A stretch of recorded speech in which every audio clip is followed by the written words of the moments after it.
Welcome to the Social Studies Unit 1 Planning Professional Development, 8th grade Louisiana History. We are going to be looking at 8th grade Louisiana History Unit 1, pre-colonial and colonial eras, and how to properly plan for that. Hi, I am Nicole Harper. I teach 8th grade Louisiana History at Erie Drive Middle School. I've been at Erie, this will be my 10th year coming up, but I've been teaching a total of 12 years.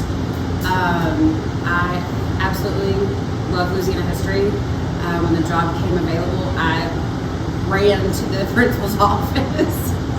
Well, I'm Shannon Haley, and I've been teaching since 1993, and I've been at Donnie Bickham since 94, and teaching ELA and Louisiana history. I love Louisiana history. I love all the aspects of our identity of our state. I have the Louisiana Club, take the kids just to get one-on-one. I want them to get excited about Louisiana like I'm excited about Louisiana in our country. Today, we're going to be looking at planning. Explore Unit 1. We're going to look at Unit 1, specifically Topic 1, an inquiry-based instruction. Describe and identify a unit claim. Understand the skill and knowledge needed for the assessments planning with the end in mind, working backwards. Understanding planning from an instructional task. So pause the video for just a minute, and you're going to need to gather these materials for this professional development. You will need your 8th grade scope and sequence, the companion document that goes along with that scope and sequence, the Caddo Parish Scope and Sequence Guide, or the S&S guides. You'll need something to take notes on, and you'll also need your unit task set planning template. We're going to explore Unit 1, specifically Topic 1, and inquiry-based instruction. So what is inquiry-based instruction? What are we trying to accomplish here? So inquiry-based instruction is a form of active learning that starts by posing questions, problems, or scenarios rather than only presenting established facts. We're wanting the students to be productive members of society. Students must be critical consumers of information. They use sources regularly to learn content, which is given with the scope and sequence and the S&S guide from Caddo Parish, making connections among people, events, and other ideas across time and place, express informed opinions supported by evidence from sources and content knowledge. Our goals are to set the context, introduce key terms, review previous learning, and provide necessary context. Explore sources, read and examine sources to build content knowledge and skills. So these two things are extremely important. And then develop claims, clarify the understanding, make connections from the past all the way to the present, and locate that evidence by annotation. And then express your claims through speaking. We have discussions, we have Socratic seminar, and our writing. We have constructed response, we have extended response, and students need to be able to have informed opinions using this evidence from these sources. The previous learning, teachers should have a working knowledge of the following. We should definitely have an understanding of our standards. What is the state wanting us to present to the students and assess the students on? Your scope and sequence, you should know what's in your scope and sequence, what you should be teaching. Your companion document. And then the Caddo Scope and Sequence guides. This has been put together by our wonderful social studies team at the parish level. Okay, so let's study Unit 1. And then let's look at think, write, and share. Pause. I want you to pause your video for 2 minutes to complete this task. Write a list of steps you take when you prepare to teach a lesson from the scope and sequence. So what is the backward design? The backward design process is 3 stages. You identify the desired results. That is your unit claim. What are we wanting those kids to learn at the end of this unit? What should they be able to answer? Determine the acceptable evidence. What sources are you going to use? How are you going to present those sources? That kind of thing. And then plan learning experiences and instruction. That goes along with the acceptable evidence. What processes, strategies, So now we're to our second objective, which is describe and identify unit claim. So what is the unit claim? When we're planning, that's the first thing we want to do. We want to find out what the unit claim is. And then we want to relate all the tasks that we develop to the unit claim. How are they going to help answer that claim? Second thing we're going to do is post the unit claim for the duration of the unit. Help the students make those connections. So put it on the board, put it on your Canvas page, put it wherever they can see it, and review it. Every time that you start a task, go over that claim so that they can make that connection and see that that's what their end goal is to answer that claim. Your third step is to use the framing page in the scope and sequence for the topic to help with internalizations. I'm going to show you in the scope and sequence what that framing page is, and it will help you identify what you are trying to accomplish with the students.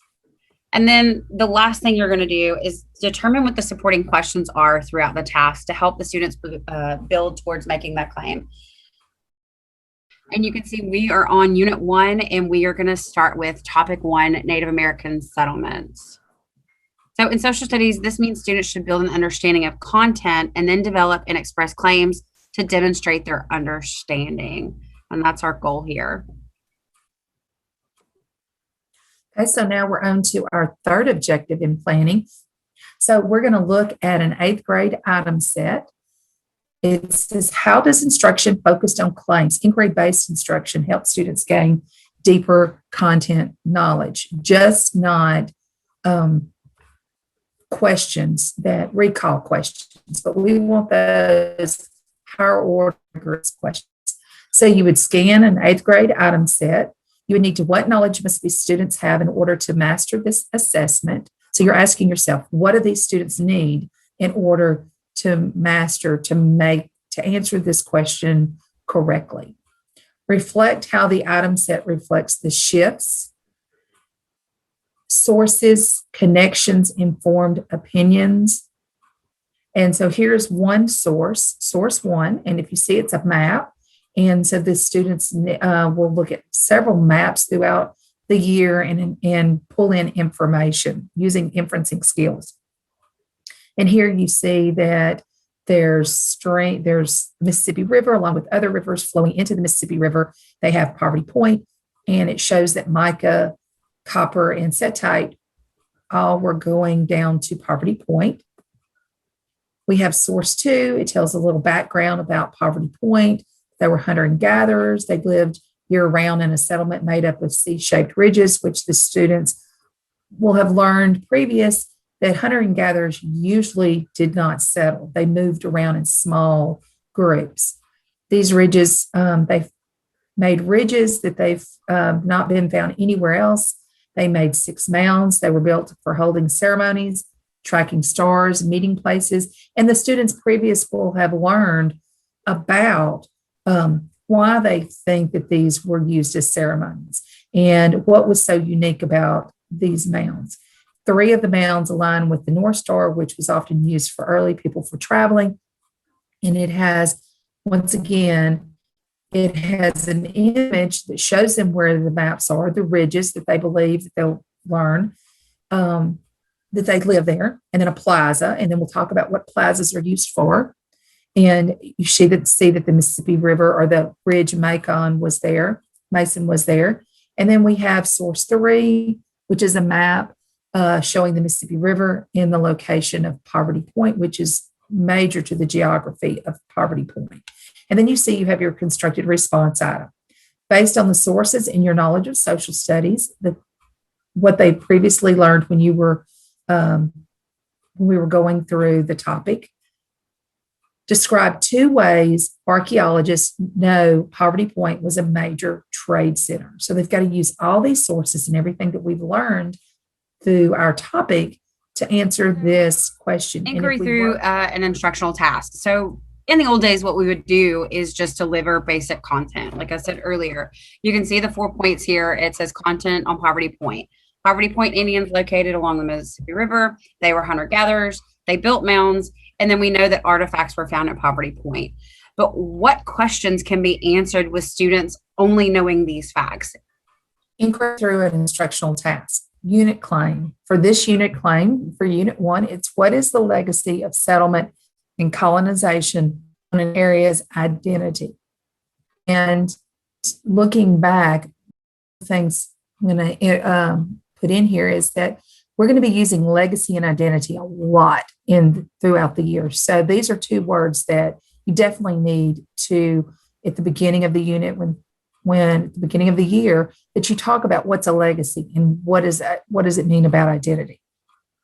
Sample questions for inquiry is, how did the Mississippi River help Poverty Point flourish economically and culturally? What is the legacy of the Native American settlement on Louisiana's identity? So let's review. Again, on the left-hand side, we just have those basic content points here. But what we really want is that deeper inquiry-based instruction. So we start with the claim. What is the legacy of settlement and colonization on an area's identity?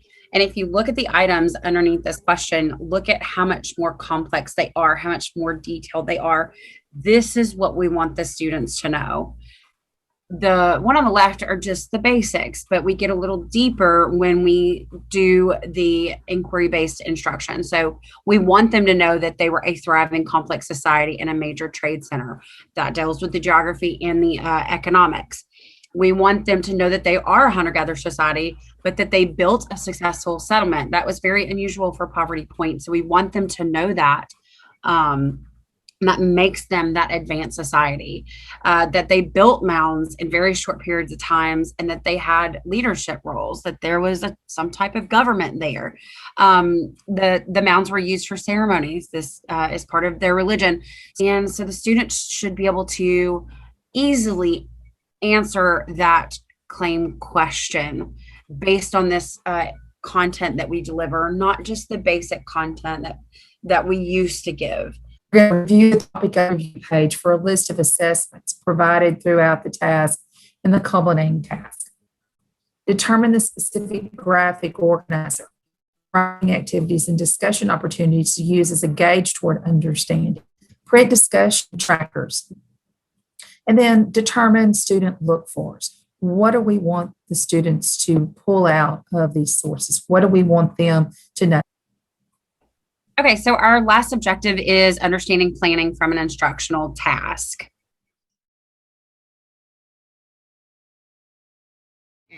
All right, so we're planning for Unit 1. So we're going to have our scope and sequence out, guide. We're going to have our companion document, Our planning sheet and the SNS guide. okay?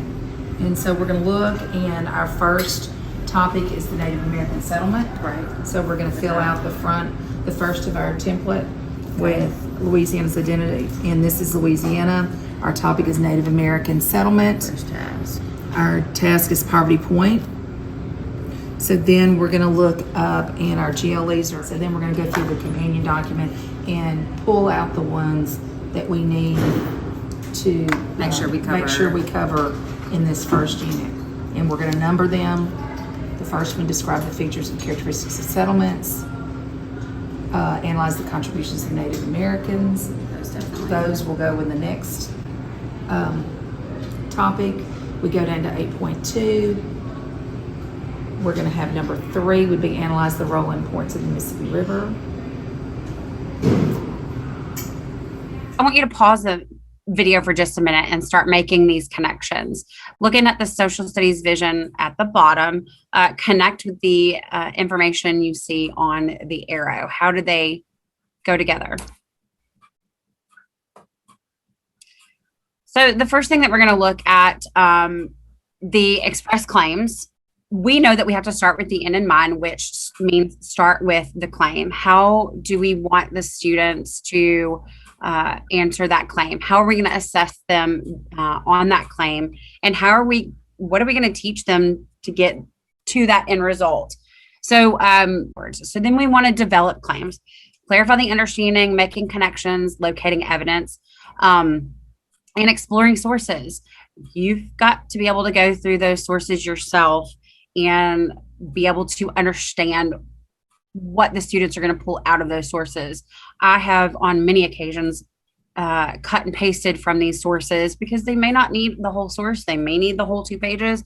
It just depends, but you have to go through there and read it yourself and see if you can answer that claim. Also to understand what the students are looking for, those student look fors. So those are opportunities to dive into the content and explore those sources, build that content knowledge, those skills, so on and so forth. And then the last one is set the context. We're going to introduce key terms, review previous learning, provide necessary content. Introducing key terms is a big one to me. There are so many words in social studies that they will not see in any other content. And if they can't understand those terms, they are really going to struggle. So introducing the key terms is a really big one. So let's look at planning for an instructional task, planning activity, access unit 1, topic 1, task 1 from the grade you teach. Look at the scope and sequence. We're going to break down the process step by step, giving you planning time in between. So if you look from the framing page, navigation page from the updated scope and sequence, you can always click on the hyperlink where it says topic 1, Native American settlement. So this is our wonderful companion guide that the state provides us. Left-hand side, you see the GLEs, the standards. And then on the right-hand side, you can see that we've highlighted and numbered. We put our scope and sequence side by side once we did this, but we've identified what standards, and you can find that in the scope and sequence, are covered in topic 1. And then we went through and found exactly which priority content and concepts are going to relate to our topic 1. And then we numbered them. Then we're going to take those and put them in our scope and sequence so that we can see exactly where all of this information will be covered in the scope and sequence. So you can see that here on the screen. Everything in red is what we've added. I definitely recommend taking your scope and sequence, printing out the pages, and handwriting all of this. Making notes all over it, whatever you feel needs to be done. One thing that we added up here at the top, it says use the SNS guide for TBRs and unwraps, the bell ringers. And then we have we need a mini lesson on macroeconomics. But down here under the instructional process, if you'll go down to number 3, you can see on the side there's some red numbers. Those are the numbers that I identified, those specific contents that I identified in our companion guide. And this is where I believe that those numbers, those content areas will be covered within number 3.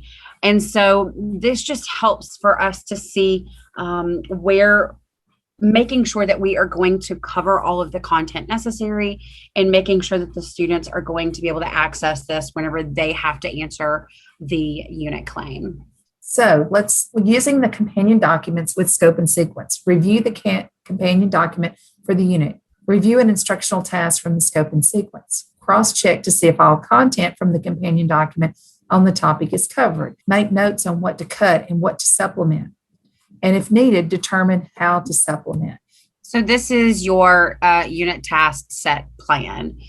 You should have a copy of this and make sure that you have a copy printed out so that you can write on it as we go along today. So step 1, you're going to use the scope and sequence to identify your grade, unit topic, and task set. Then we're going to identify the unit claim and unit assessment right here where it's pointing to. And then the next thing we should do is identify the supporting questions. You could have 1 question, you could have 4, you could have 10. It just depends on the unit, the topic that you'll find in your scope and sequence. The next thing that we'll do is explore the claims and their assessments. What sources are we going to use? What evidence the students should be able to pull out of that? The reading strategies used, the context in which we're going to deliver that information, so on and so forth. Okay, so now we're going to look at the task ourselves. So I want you to look at your SNS guide to identify the grade, unit topic, and task. So pause the video for 2 minutes and fill in your task set plan. So you should have found 8th grade, Unit 1, Pre-Colonial and Colonial Eras, topic, Native American Settlement, and task, Poverty Point. So the next thing you're going to do is identify the unit claim and the unit assessment. Pause the video for 2 minutes, and we'll let you pull that unit claim and that assessment. So what you should have found was that the unit claim is what is the legacy of settlement and colonization on an area's identity, and the assessment that the state provides for you is essay.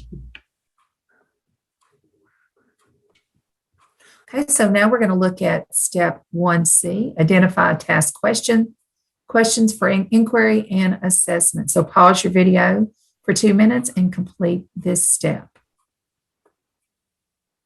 And you should have put, what is the economic, historical, and cultural legacy left by the Native Americans of Poverty Point? You can either have them an essay, which the state's provided, or you could add such as a Socratic seminar. So then your next step, you're going to create the supporting questions and identify unit activities and assessments. You can find these in the scope and sequence. You could have 1, you could have 4, you could have 10 of them. It just depends on the topic and the unit. So we're going to let you pause your video for just a little bit longer because you may need some more time to complete this.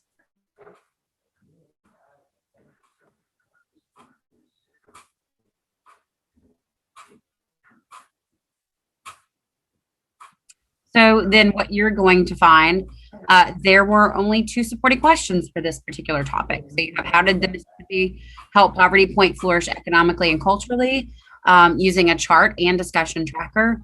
And then number 2, what is the legacy of American settlement on unit identity? And that is also a chart and discussion tracker. Okay, next we're going to look at step 3, read and dissect the sources for key evidence, strategies, and context of the sources. This is very important that we look, I can't stress enough that we as teachers have to dissect these sources. We have to annotate ourselves so that we are able to teach our children our students, what they're looking for. So pause your video. This will take a little longer because there's going to be 4 sources for this particular one, just to give you a little hint. And so look at them, fill out your key evidence. What reading strategies would you use? And what is the context that you'll be using?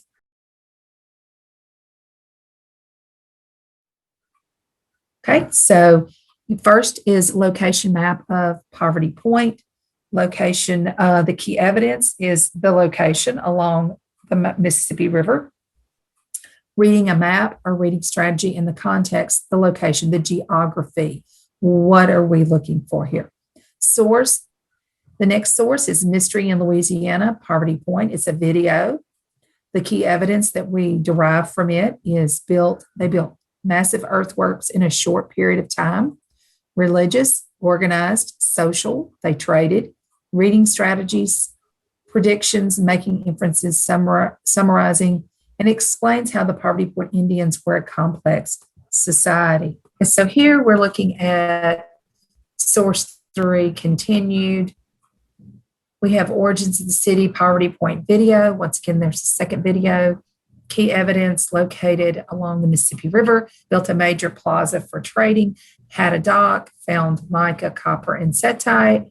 Reading strategy, once again, making predictions, stopping the video along the way, making inferences, summarizing context, explain how archaeologists know the Poverty Point was a trading center for North America.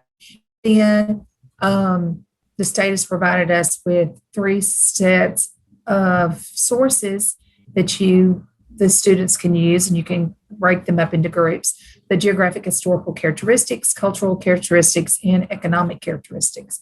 And in those 3 sets of sources, key evidence is cultural capital, built mounds for ceremonies, artifacts found hunter-gatherers, but they settled major trade center because they found rocks from other parts of North America, abundant food source, reading strategies, making inferences, predictions, summarizing, and annotation. Here's a chance for them to annotate. Context, explain the various characteristics of Poverty Point that shaped their identity, explain how they were an advanced society.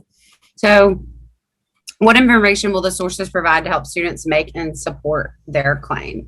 First, we want to read each source carefully. It is so important. We've said this multiple times throughout this video that you as the teacher have to read the sources.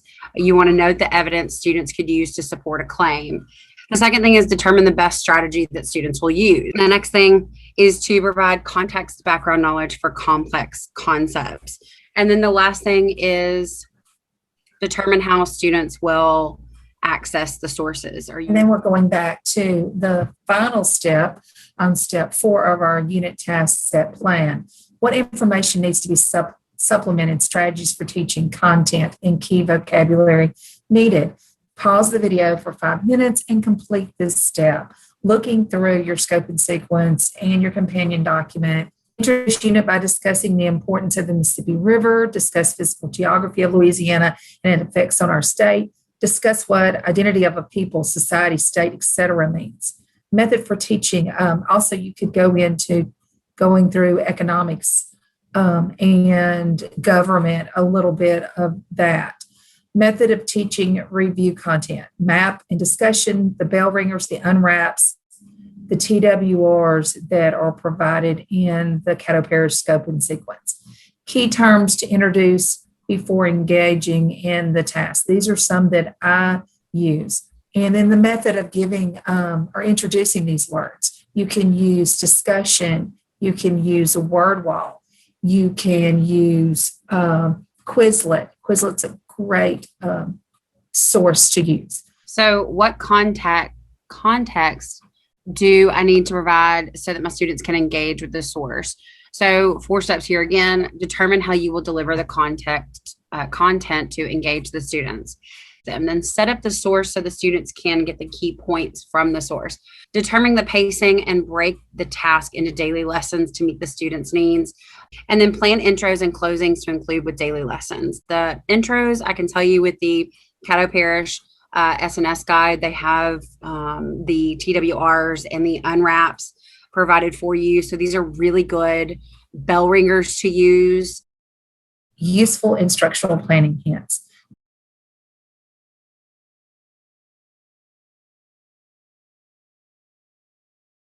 For a task, the SNS guides is a great thing for you to use side by side with your scope and sequence and your companion document. So the SNS guide is extremely useful in planning your units. It breaks down the scope and sequence into days and gives various other sources. It provides bell ringers, which gives students practice and annotation, pulling out evidence and answering inquiry-based questions.